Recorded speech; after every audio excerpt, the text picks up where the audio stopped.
हरि ओम पशुपतिनाथको दक्षिण ढोका घण्टा घनना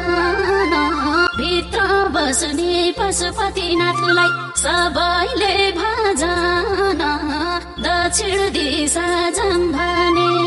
हरि हरि कालिका बसेकी